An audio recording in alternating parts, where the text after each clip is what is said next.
I'm just gonna fit it into place, and I'm gonna peel back here. As you can see, I'm gonna start to peel back the backing so I can get this top edge set. So I really wanna make sure that I've got it fit in here really nicely. It's not hitting anything. It's not gonna interfere with anything.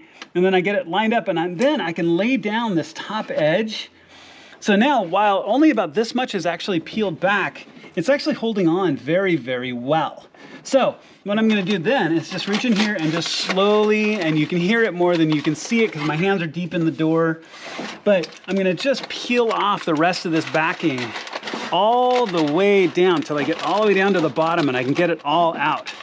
So once I get this backing out, I can then press the rest of that down. I can use my roller through the inside of the door and get it all pressed down very, very nicely. Then I'm gonna take the next piece and do it again, next piece, do it again, and do it again, and all the way through.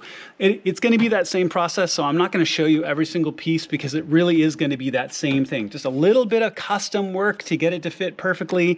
Start to peel the backing, lay it in very, very nicely, and get as much into the door skin as you can get.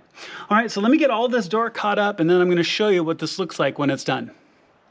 All right, so this door is done. I also pulled the speaker here to give myself a little bit of better hand and access room to back here behind this.